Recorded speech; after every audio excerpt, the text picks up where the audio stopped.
Good morning! Welcome po kay Famdel Village. Andito po ako ngayon sa my model house kung saan ipapakita ko po sa inyo yung actual bear type turnover.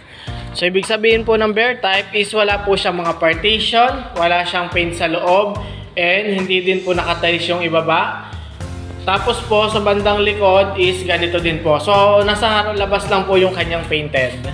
Ganyan po sa likod nyo. Ayan guys, may kitchen guys sa likod, then may extra lot din po kayo ng mga 2 meters dyan, estimated.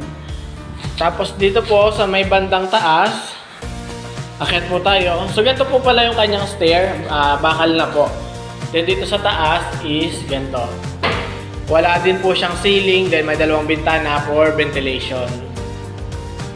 Ayan. So provision po si Famdel Village.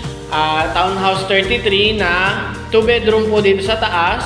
Sa baba naman po is 1 bathroom, 1 kitchen, dining room, living room, tsaka yung service area sa likod. And may extra lot pa din po kayo sa harapan na nasa 1 meters to 1.5 meters. So ayan, ganyan po yung kanyang paggagawa. So ang gawa po dito sa unit is hollow blocks po, kaya talagang matibay siya. Para po sa full details nito, sample computation, PM lang po kayo sa akin, then sisend ko po sa inyo.